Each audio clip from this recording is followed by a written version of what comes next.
Iran పైన attack చేసినటువంటి Israel US సేనలు డైరెక్ట్గా ఇరాన్ యుద్ధ మైదానంలోకి అంటే ఇరాన్ దేశంలోకి దిగి మిలిటరీ తన కంట్రోల్లోకి తీసుకునే అవకాశాలు ఉన్నాయన్న ఈ కుర్దిస్తాన్ ఫోర్సెస్కి సంబంధించినటువంటి నాయకులతో కీలక నాయకులతో డొనాల్డ్ ట్రంప్ కూడా మాట్లాడారు అనే వార్తా కథనాలు వస్తున్నాయి.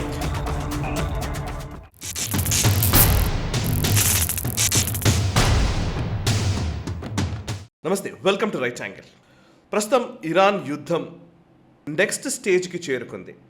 మొదటి దశలో ఇరాన్ పైన అటాక్ చేసినటువంటి ఇజ్రాయెల్ యుఎస్ సేనలు డైరెక్ట్గా బూట్స్ ఆన్ ద గ్రౌండ్ అని అంటారు యుద్ధంలో, డైరెక్ట్గా ఇరాన్ యుద్ధ మైదానంలోకి అంటే ఇరాన్ దేశంలోకి దిగి మిలిటరీ తన కంట్రోల్లోకి తీసుకునే అవకాశాలు ఉన్నాయన్న అంశానికి సంబంధించి ఇప్పటికే యుఎస్ కొంత తటపటాయిస్తున్న పరిస్థితి కనబడుతోంది. అండ్ ఇజ్రాయెల్ ఫోర్సెస్కి ఉన్నటువంటి సామర్థ్యం మేరకు వాళ్ళు నిజంగా వెళ్ళగలుగురు. కానీ ఇప్పుడు ఇరాన్ లాంటి ఒక డిఫరెంట్ టెరైన్లో చాలా విశాలమైనటువంటి భూభాగము, అనేక ఒడిదొడుగులతో కూడుకున్నటువంటి ఆ భూభాగంలోకి తమ సేనల్ని డైరెక్ట్గా గ్రౌండ్ పైకి పంపాలా అనే అంశంలో అనేక చర్చలు నడుస్తున్న టైంలో Pentagon chief US defence secretary Pete Hegseth already ఒక స్టేట్మెంట్ ఇచ్చారు. బూట్స్ ఆన్ ద గ్రౌండ్ అంటే మేము దాని గురించి ఆయన కొంచెం మాటని దానికి సరైన సమాధానం చెప్పకుండా పక్కదారి పట్టించే ప్రయత్నం చేశారు. ఇప్పుడు దానికి ఒక క్లారిటీ వచ్చింది. డైరెక్ట్గా అమెరికా సైన్యాన్ని గ్రౌండ్లో దింపడానికి సంబంధించినటువంటి విషయంలో వాళ్ళు ఆచితూచే వ్యవహరిస్తున్నారు. దింపడం లేదు అనే మనం స్పష్టంగా చెప్పుకోవచ్చు ఇప్పటివరకు. మరి ఎలా ఇరాన్లో రెజీమ్ చేంజ్ చేయగలరు అని అంటే, ఇరాన్లో కుర్దిస్తాన్కి సంబంధించినటువంటి ఫోర్సెస్ని రంగంలోకి దింపాలని ఇప్పటికే అమెరికా సిఐఏ, ఇజ్రాయెల్ మొసాద్ వాళ్ళతో చర్చలు జరిపినట్టుగా తెలుస్తోంది. 2 సంవత్సరాల నుంచి కూడా ఆల్రెడీ కుర్ద్ ఫోర్సెస్ తోటి మొసాద్ టచ్లోనే ఉంది. వాళ్ళతో ఎప్పటికప్పుడు ఇటువంటి సందర్భం వస్తే గనక గ్రౌండ్లో ఇరాన్ రెజీమ్ చేంజ్ చేయడానికి ఇప్పుడున్నటువంటి ఖమైనీ వారసుడు లేదా Iran revolutionary guard corps IRGC ఇరాన్కి సంబంధించినటువంటి ఎస్టాబ్లిష్మెంట్ ఉందో దాన్ని పక్కకు జరిపి అక్కడ కుర్దిస్తాన్ ఫోర్సెస్ తన రాజ్యాన్ని నిలిపించే విధంగా ఒక ప్రయత్నాలు జరుగుతున్నట్టుగా స్పష్టంగా అర్థమవుతోంది. ఈ కుర్దిస్తాన్ ఫోర్సెస్కి సంబంధించినటువంటి నాయకులతో కీలక నాయకులతో డొనాల్డ్ ట్రంప్ కూడా మాట్లాడారు అనే వార్తా కథనాలు వస్తున్నాయి. సిఎన్ఎన్ దగ్గర నుంచి ముఖ్యమైనటువంటి అంతర్జాతీయ పత్రికల్లో అండ్ వెబ్సైట్స్లో, మీడియా అవుట్లెట్స్లో ఈ స్టోరీస్ ఎక్కువగా కనబడుతున్నాయి. అసలు ఎవరి కుర్దిస్తాన్ ఫోర్స్? వీళ్ళ వల్ల నిజంగానే ఇరాన్ యుఎస్ ఇజ్రాయెల్ కంట్రోల్లోకి వస్తుందా? కుర్ద్ ఫోర్సెస్ గతంలో ఎటువంటి పని చేశాయి? అండ్ కుర్ద్ ఫోర్సెస్కి ఉన్నటువంటి మేజర్ మోటివ్స్ ఏముంటాయి? దేన్ని ఆధారంగా చేసుకుని వాళ్ళు యుద్ధం చేస్తారు? ఈ అంశాలన్నీ మనం తెలుసుకోబోతున్నాము ఈ వీడియోలో. ఫస్ట్ కుర్దిష్ ఫోర్సెస్కి సంబంధించిన డీటెయిల్స్ చూస్తే ముఖ్యంగా అక్కడ 3 రకాల సంస్థలు ఉన్నాయి. ఆ 3 రకాల సంస్థలు అండ్ కుర్దిస్తాన్కి సంబంధించినటువంటి ఈ కుర్ద్ ఫోర్సెస్ వీళ్ళందరూ కూడా 4 దేశాల్లో డివైడ్ అయి ఉన్నారు. ఇరాన్లో, ఇరాక్లో, సిరియాలో, టర్కీలో. ఈ తుర్కీ నుంచి అటు ఇరాక్, సిరియా అండ్ ఇరాన్లో విస్తరించి ఉన్నటువంటి ఈ ఫోర్సెస్, ఇది కుర్దిస్తాన్ ప్రావిన్స్ అని కూడా అంటారు. కుర్దిస్తాన్ ప్రావిన్స్లోనే, ఇరాక్లో ఉన్నటువంటి ఆ కుర్దిస్తాన్ ప్రావిన్స్లోనే అమెరికా మిలిటరీ బేస్ కూడా ఉంది. అండ్ ఇంతకుముందు నేను మ్యాప్స్లో ఎక్స్ప్లెయిన్ చేసేటప్పుడు దాని గురించి చెప్పాను. అండ్ కుర్దిస్తాన్ ఫోర్సెస్కి సంబంధించినటువంటి వాళ్ళకి మొదటి నుంచి 1920s, 30s నుంచి కూడా బ్రిటిషర్ల కాలం నాటి నుంచి కూడా వాళ్ళు ఒక సపరేట్ దేశం కావాలనే కోరికతో ఫైట్ చేస్తూ వస్తున్నారు. కానీ వాళ్ళని సపరేట్ దేశంగా అప్పుడు ఏర్పాటు చేయకుండా వాళ్ళని 4 దేశాలకు విభజించడం జరిగింది. 4 దేశాల్లో వాళ్ళని విభజించడం జరిగింది. ఇరాక్లో కావచ్చు, ఇరాన్లో కావచ్చు, అటు టర్కీలో కావచ్చు, ఇటు సిరియాలో కావచ్చు వాళ్ళు ఉన్నారు. అండ్ అయితే అమెరికాకి ఎప్పటికప్పుడు అవసరాన్ని నిమిత్తం అంటే షా ఆఫ్ ఇరాన్ని గద్దె దించడానికి ఇదే కుర్ద్ ఫోర్సెస్ని అప్పట్లో వినియోగించుకున్నారు. ఖొమైనీని అధికారంలోకి తీసుకురావడానికి కుర్ద్ ఫోర్సెస్ పనిచేశాయి. ఆ తర్వాత ఇరాక్ యుద్ధంలో సమయంలో కూడా ఇరాక్ ముఖ్యంగా సద్దాం హుసేన్కి వ్యతిరేకంగా పోరాడినటువంటి సైన్యం కూడా ఈ కుర్ద్ ఫోర్సెసే. వీళ్ళందరూ కూడా ఒక పారామిలిటరీ ఫోర్సెస్ లాగా కూడా అమెరికా భావిస్తుంది. అంటే అమెరికా సొంత సైన్యాన్ని దింపకుండా వాళ్ళకు సంబంధించినటువంటి ఇంట్రెస్ట్లను నెరవేర్చే విధంగా ఈ కుర్దిష్ ఫోర్సెస్ వాళ్ళ పనిని చేస్తూ ఉంటాయి. దానికి మొసాద్ ఇంటెలిజెన్స్ షేరింగ్ కానివ్వండి, ఇంటెలిజెన్స్ సంబంధించినటువంటి సమాచారాన్ని ఇవ్వడము, లేకపోతే ఎక్కడెక్కడ ఎలాంటి అటాక్స్ చేయాలి, వ్యూహాలు రూపొందించడము, వాళ్ళకి ట్రైనింగ్ ఇవ్వడము, ఇవన్నీ కూడా ఇజ్రాయెల్ మొసాద్ చేస్తుంది. అండ్ వీళ్ళకి ఫండింగు, ఆయుధాలు ఇవన్నీ కూడా అమెరికా ఇస్తుంది. అమెరికా నుంచి వచ్చేటువంటి ఫండింగు, ఆయుధాలు అండ్ శాటిలైట్ ద్వారా వచ్చినటువంటి సమాచారాన్ని వీళ్ళకు చేరవేయడము. సో ఓవరాల్గా చెప్పాలంటే అమెరికా ఈ ఫోర్సెస్ని గ్రౌండ్ లెవెల్లో వాడాలని అనుకుంటున్నట్టుగా స్పష్టంగా మనకు అర్థమవుతోంది. సరే, వీళ్ళకు సపోర్టివ్గా లేదా వీళ్ళకి సపోర్టివ్గా లేదా వీళ్ళకి కొంత బలాన్ని ఇచ్చే విధంగానో లేకపోతే అమెరికన్ ఫోర్సెస్కి సపోర్టివ్గానో వీళ్ళని ఉంచుతారా అనేది కూడా ఇంకా తెలియదు.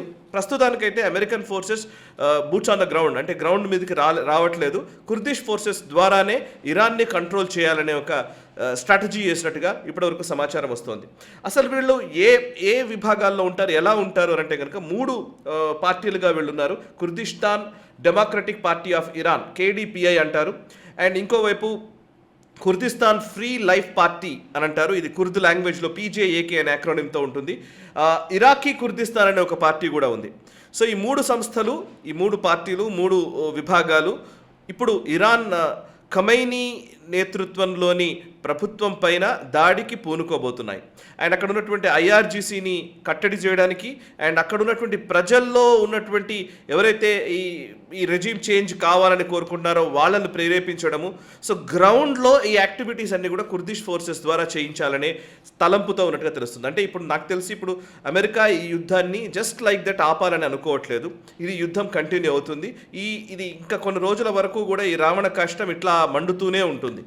సో ఈ ప్రాక్సీ వార్స్ ఎక్కువగా మనం చూడబోతున్నాము. ఎందుకంటే ప్రాక్సీ వార్స్ అంటే అర్థం డైరెక్ట్గా యుద్ధం చేయడం అనేది తగ్గిపోతుంది. ఆల్మోస్ట్ ఇప్పుడు ఇక మిజైల్స్తో అటు దాడి ఇటు దాడి చేయడము ఇవన్నీ తగ్గిపోతాయి. ఇప్పుడు IRGC కూడా ఆల్మోస్ట్ గెరిల్లా వార్ఫేర్లోకి వెళ్ళిపోతుంది. కాబట్టి 31 విభాగాలుగా మార్చారు. వాళ్ళకి ఎవరు కూడా వాళ్ళ నిర్ణయాలు వాళ్ళే ఆ కమాండర్స్ తీసుకునే విధంగా, రెజిమెంట్స్ తీసుకునే విధంగా IRGC ఒక ప్రణాళిక రూపొందించుకుంది. ఆ ప్రణాళికకు ధీటుగా అంటే IRGC ఫోర్సెస్ ఎలాగైతే 31 విభాగాలుగా మారి వాళ్ళు దాడులు చేస్తారో దానికి కట్టడి చేయడానికి, దానికి ఎదురొడ్డి నిలబడడానికి ఇప్పుడు కుర్దిష్ ఫోర్సెస్ నిలబడబోతున్నాయి. సరే, వీళ్ళ ఫైటింగ్ స్పిరిట్ ఏ విధంగా ఉంటుంది అని అంటే కనుక వీళ్ళు నిజంగానే పోరాట యోధులే. చాలా సందర్భాల్లో వీళ్ళు ఇరాక్కి వ్యతిరేకంగా, ఐసిస్కి వ్యతిరేకంగా పోరాడినటువంటి వాళ్ళు. అండ్ అంతేకాదు అంతకుముందు షా ఆఫ్ ఇరాన్కి వ్యతిరేకంగా పోరాడారు. ఆ తర్వాత ఖుమైనీకి వ్యతిరేకంగా పోరాడారు. సో ఈ లెక్కన చూస్తే ప్రస్తుతం ఉన్నటువంటి ఈ కుర్దిష్ ఫోర్సెస్ వల్ల కొంత అమెరికా అడ్వాంటేజెస్ పొజిషన్లోకి రావడానికి అవకాశం ఉంటుంది అనేది కూడా మనకు అర్థమవుతోంది. సో ఇజ్రాయెల్ చేస్తున్నటువంటి ఈ మొసాద్ ఇస్తున్నటువంటి సమాచారము, వాళ్ళు ఇస్తున్నటువంటి ట్రైనింగ్ని ఎంత మేర వీళ్ళు ఆకలింపు చేసుకుంటారు, ఎంత మేర ఇరాన్ రెజీమ్ చేంజ్కి ఉపకరిస్తారు అనేది మనం చూడాల్సిన అంశం. సో ఓవరాల్గా మాట్లాడితే ఇప్పుడు ఒకవైపు కుర్దిష్ ఫోర్సెస్ని రంగంలోకి దింపితే ఇరాన్ ఐసోలేట్ అయిన పరిస్థితిలో ఏం లేదు. రష్యా వాళ్ళకి శాటిలైట్ ద్వారా వాళ్ళకి సమాచారాన్ని అందించడానికి, ముఖ్యంగా సమాచారాన్ని అందించడానికి, ఇంటెలిజెన్స్ షేర్ చేయడానికి రష్యా ముందుకు వచ్చినట్టుగా తెలుస్తోంది.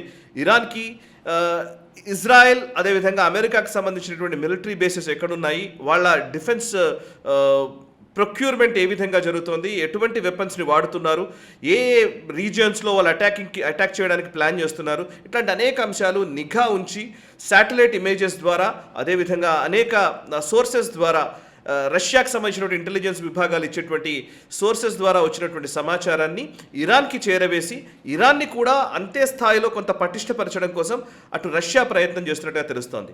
మరొకవైపు చైనా నుంచి కూడా డైరెక్ట్గా వాళ్ళు సపోర్ట్ చేయకపోవచ్చు, కానీ వెనకాల నుంచి వాళ్ళు వెపన్స్ అందించడమో లేకపోతే వెపన్స్కి కావాల్సినటువంటి ఏవైనా ఉంటే కనుక వాటిని పంపించడమో ఇట్లాంటివి కూడా చేయవచ్చు.